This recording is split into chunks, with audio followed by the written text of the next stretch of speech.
Welcome to 21st century IAS academy. So ముందుగా 10th class రాస్తున్నటువంటి విద్యార్థులందరికీ కూడా ఆల్ ద బెస్ట్ అండి. ముందుగానే అందరూ మంచి ప్రణాళికలతో చదివి, ఎందుకంటే మీ భవిష్యత్తును నిర్ధారించి తర్వాత ఏ చదువులకు వెళ్ళాలి, ఎటువంటి ఉన్నత చదువులకు వెళ్ళాలన్నా సరే పునాది ఈ 10th క్లాసేనండి. సో ఈ 10th క్లాస్ని ఈ 4 రోజులు చక్కగా మీరు కష్టపడి చదివి మంచి మార్కులు తెచ్చుకోవాలని మా యొక్క కాలేజీ నుంచి మనస్ఫూర్తిగా మీ అందరికీ కూడా ధన్యవాదాలు తెలుపుతున్నామండి.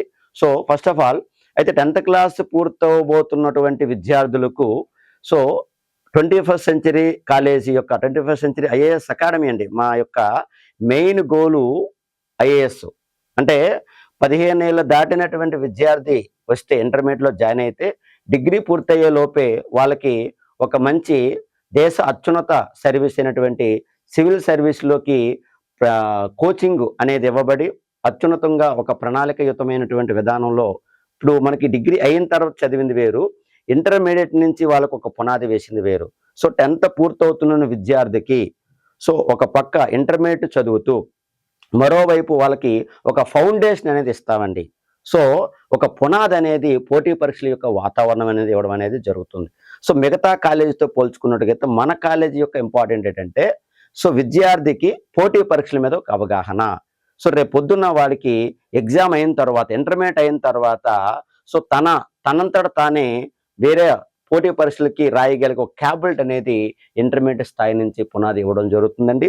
కనుక ప్రతి విద్యార్థి తల్లిదండ్రులు అబ్జర్వ్ చేయవలసినటువంటి ఇంపార్టెంట్ ఏంటంటే ఇప్పుడు ఎంసెట్ అవనియండి, ఐఐటి అవనియండి, ఇలా అగ్రికల్చర్ అవనియండి, నీట్ అవనియండి, సో వాట్ ఎవర్ మేబీ ఇవన్నీ ఓకే.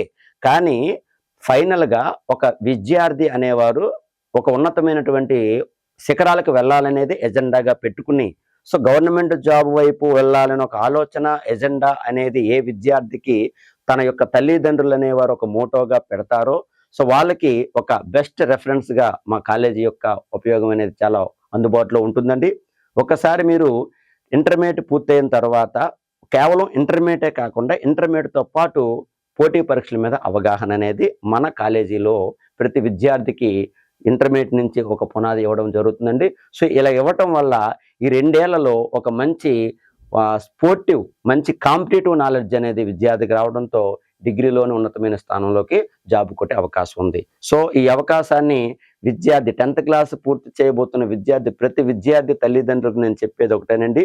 సో మీరు ఏ కాలేజీ అయినా రెఫరెన్స్ ఇవ్వండి, ఒక్కసారి 21st సెంచరీ కాలేజీకి విజిట్ చేయండి, ఇక్కడ ఉన్నటువంటి వాతావరణాన్ని కూడా చూసి సో అప్పుడు మీరు నిశ్చయం చేసుకొని మీరు ఏ కాలేజీనైనా జాయిన్ అవ్వచ్చండి. సో ఇది 21st సెంచరీ సంబంధించినటువంటి 10th క్లాస్ తర్వాత ఇంటర్మీడియట్లో తో పాటు ఎటువంటి జాబులకి ప్రిపేర్ అవ్వాలి అనే వాటిది మన కాలేజీ తాలూకా ఇంపార్టెంట్గా మీరు అందరూ కూడా గుర్తుపెట్టుకోవాలి. సో ఇంకేమైనా మీకు డౌట్ ఉన్నట్లుగైతే కింద నెంబర్లు మీకు ఇవ్వడం జరుగుతుంది, ఆ నెంబర్లో మీరు కాల్ చేసి అడ్మిషన్ మీరు చేసుకోవచ్చండి. సో మరొకసారి మీకు చెప్తున్నటువంటి అంశం ఏంటంటే 10th క్లాస్ పూర్తవుతున్నటువంటి విద్యార్థి తల్లిదండ్రులు ఒకటే ఆలోచించండి. సో విద్యార్థికి పోటీ పరీక్షల యొక్క వాతావరణం ఈ ఏజ్ నుంచే మొదలు పెట్టాలి. సో క్రమశిక్షణతో చదువుకున్న విద్య అది వాళ్ళ యొక్క భవిష్యత్తును మారుస్తుందనే విషయాన్ని మీరు మర్చిపోవద్దు. So thank you so much అండి.